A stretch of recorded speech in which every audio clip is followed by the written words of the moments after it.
राज्यभरात EPDS server down झाल्यामुळे ration दुकानावरून नागरिकांना वितरित होणारे रेशन वितरण पूर्णपणे थांबवण्यात आले।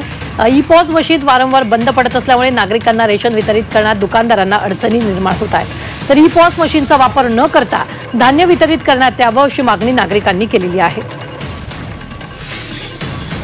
आम्ही आले की बंद पडते ते म्हणते नंतर आहे, आम्ही लोकांची कामं करतो, मग आम्हाला जायला उशीर होतो ना। तीनदा चक्रा मारायला आम्हाला पुरत नाही। घरी एकटे कामाला असल्यामुळे दुसरं कोणी घरी कामाला नाही ना। पहिले जसं धान्य देत होते तसं द्यावा आम्हाला अशी मागणी। आम्ही आली की आपत्कर आमचं धान्य द्यावा। मशीनचा प्रॉब्लेम असा आहे की दुकान उघडली की मशीन बंद असते। समजा कधी कधी झाली ना तर 1 मिनिट चालती, 10 मिनिटं बंद असते। त्याच्यामुळे दररोज गिरायक 4-5 दिवसापासून ये जा करत असतात।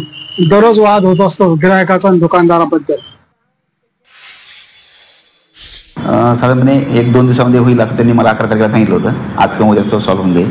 आणि आमचा RCMSचा पण मागच्या आठवड्यामध्ये इश्यू होता, तो पण आता व्यवस्थित सुरू झाला आहे। त्यामुळे पूर्ण राज्यात ही स्थिती आहे, जवळपास पूर्ण महाराष्ट्रभर ही स्थिती आहे आणि ती होऊन जाईल, सुधारेल।